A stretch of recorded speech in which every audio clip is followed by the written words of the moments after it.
नमस्कार, कर्म विवेक में आपका स्वागत है। आइए जानते आज की बड़ी खबर। पारशिवनी स्थित साईं बाबा कला एवं विज्ञान महाविद्यालय में हर घर तिरंगा अभियान के अंतर्गत विविध देशभक्ति कार्यक्रमों का भव्य आयोजन अत्यंत उत्साह के साथ किया गया। इस अवसर पर महाविद्यालय परिसर में तिरंगा फहराया गया तथा छात्रों एवं शिक्षकों ने मिलकर जागरूकता रैली निकाली।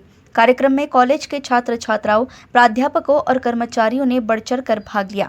उपस्थित सभी लोगों ने अपने अपने घरों पर आन बान शान से राष्ट्रध्वज फहराने का संकल्प लिया, जिससे पूरे महाविद्यालय परिसर में देशभक्ति और राष्ट्रीय एकता का माहौल बन गया। सर्वप्रथम सर्वांना नमस्कार। मी डॉक्टर योगेंद्र शंकरराव नगराळे, कार्यकारी प्राचार्य साईबाबा कला व विज्ञान महाविद्यालय पारशिवनी, आपण सर्वांचे स्वागत करतो।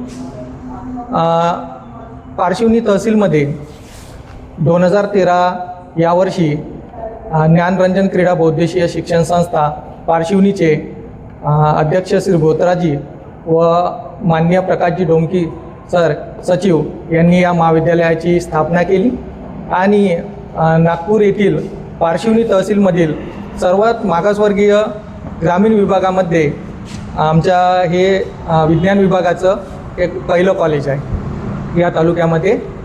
आणि आम्ही हर घर तिरंगा हा जो कार्यक्रम आहे किंवा हा जो भारत सरकारचा अभियान आहे, याबद्दल मी सांगू इच्छितो की या अभियानाची सुरुवात 22 जुलै 2022 रोजी करण्यात आली। त्यावेळेचे सांस्कृतिक मंत्री भारत सरकारचे रेड्डी श्री केशवजी रेड्डी यांनी या अभियानाची भारत सरकारद्वारे सुरुवात केली आणि 15 ऑगस्टपासून 13 ते 15 ऑगस्टपर्यंत या अभियानाचं त्यावेळेस सुरुवात करण्यात आली। आज या अभियानाला 5 वर्ष पूर्ण होत आहे।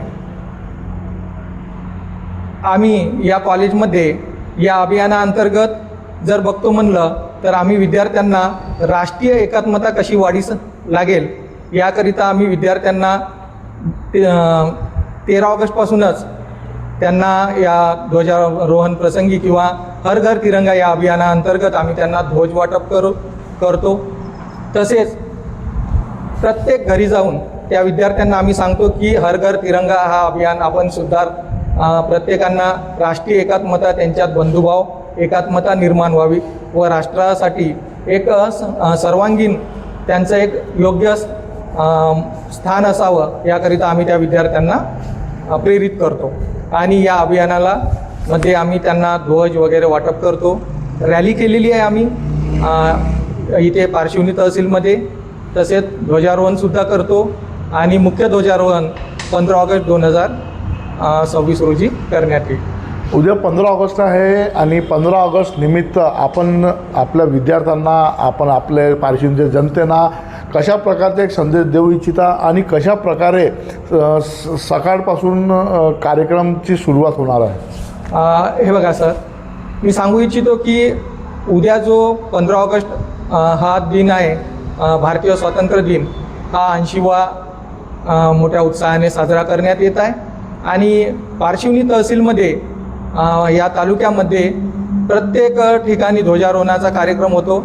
आम्ही आमच्या विद्यार्थ्यांना इथे सकाळी 8 वाजेपर्यंत बोलावलेलं आहे आणि त्यांच्याद्वारे सांस्कृतिक कार्यक्रमसुद्धा आम्ही घेत आहे, जेणेकरून राष्ट्रीय एकात्मता त्यांच्यामध्ये निर्माण व्हावी। त्याचप्रमाणे त्या विद्यार्थ्यांमध्ये राष्ट्रभक्ती निर्माण करण्याकरिता आम्ही सामूहिक गीत गायन करतो त्यांच्याद्वारे। तसेच वंदे मातरमसुद्धा या गीताचं आम्ही गायन करत आहे आणि त्यांच्यामध्ये बंधुभाव, राष्ट्रीय एकात्मता निर्माण व्हावी याकरिता आम्ही त्यांना वेगवेगळ्या प्रकारे प्रोत्साहन देत आहे। आपण 15 ऑगस्ट निमित्त आपल्या विद्यार्थ्यांना व आपल्या इथल्या जनतेला काय एक संदेश देऊ इच्छिता? मी एवढंच सांगू इच्छितो की भारत स्वतंत्र झाल्यावर ज्या काही समस्या आहेत आणि विद्यार्थी हे राष्ट्राचे सर्वांगीण विकास करणारे व समोर मंत्री वगैरे विविध पदावर निर्माण होणारी पिढी आहे, त्यांच्यासाठी मी एवढंच सांगू इच्छितो की त्यांच्यामध्ये आजपासून जर राष्ट्रीय एकात्मतेची भावना निर्माण झाली तर निश्चितच ते या भारत देशाला एक चांगल्या प्रकारे ते घडवू शकतात।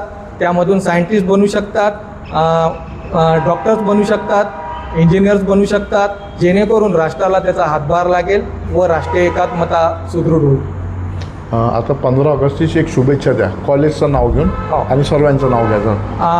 मी माझ्या महाविद्यालयातर्फे सर्व पारशिवनी जनतेला 80व्या भारतीय स्वातंत्र्य दिनाच्या हार्दिक शुभेच्छा देतो. तसेच हा भारतीय स्वातंत्र्याचा उत्साह मोठ्या हर्षोत्साहामध्ये पारशिवनी तहसीलमध्ये साजरा होत आहेत. तसेच संपूर्ण भारतामध्ये हा उत्साह असल्यामुळे राष्ट्रीय एकात्मता निश्चितच त्यांच्यामध्ये निर्माण होईल. आणि एवढंच सांगू इच्छितो की आपल्याला 1947 ते 2047 पर्यंत जो भारताचा विकास एक ठरवण्यात आलेला आहे, त्या उद्देशाने ही आपली जी तरुण पिढी आहे, विद्यार्थी पिढी आहे, यांना नाही का निश्चितच ते त्यासाठी भारत देशासाठी त्यांचा हातभार किंवा योगदान असेल असे मी त्यांना शुभेच्छा देतो. धन्यवाद. ऐसे ही अपडेट जानने के लिए देखते रहिए कर्मा विवेक.